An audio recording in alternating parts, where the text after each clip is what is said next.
کتونکو د وړوکي اختر د مانځه طریقې کار الحمدلله مؤمنان یو مسلمانان یو خو چونکې یو کال او بل کال دا مونځ راځي نو دغې وجې نه د ډېرو خلکو نه دا هیر وي په طریقه باندې نه پوهېږي اسانه سیده ساده خبره ده ته چې راشې او د امام پسې ودرېږي نو نیت به څنګه کوي نیت به کوي چې زه 2 رکعته واجب مونځ کوم د ورکوټي اختر یا د لوی اختر خو چونکې اوس ورکوټی اختر دی د وړوکي اختر 2 رکعته واجب مونځ کوم د وړوکي اختر سره د واړو تکبیرونو په دې حاضر وخت په دې حاضر امام پسې خاص خدای تعالی را مخمد کعبه شریفې په لوري الله اکبر د غوږونو ګوتو نه بعد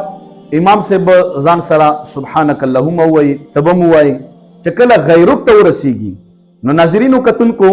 امام صاحب په دې ټیم کې څه وایي هغه 3 تکبیره کوي الله اکبر لاسونه ځوړند نسی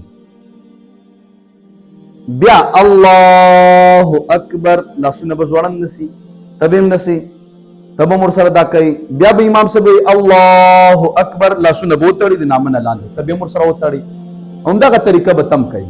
د هغې نه بعد به امام صاحب اعوذ بالله بسم الله وایي الحمد شریف وایي سورت به وایي رکوع له به لاړ شي سجدې له به لاړ شي دویم رکعت ته امام صاحب راپورته شو تم راپاڅېدي اعوذ بالله بسم الله ویل شو امام صاحب وویله بیا الحمد ویله سورت یې وفرمایلو د سورت پسې رکوع له امام نه درومي ته به هم نه درومي او دغه دوران کې به امام صاحب چې الله اکبر لاسونه به ځوړند نشي الله اکبر لاسونه برونو ځوړند نشي او الله اکبر او په دغه دوران کې به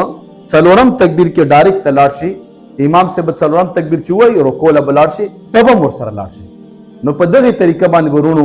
دا تکبیرات ویل چې دي دا ورسره لازمي دي واجب دي غوږو له ګوتې وړل ورسره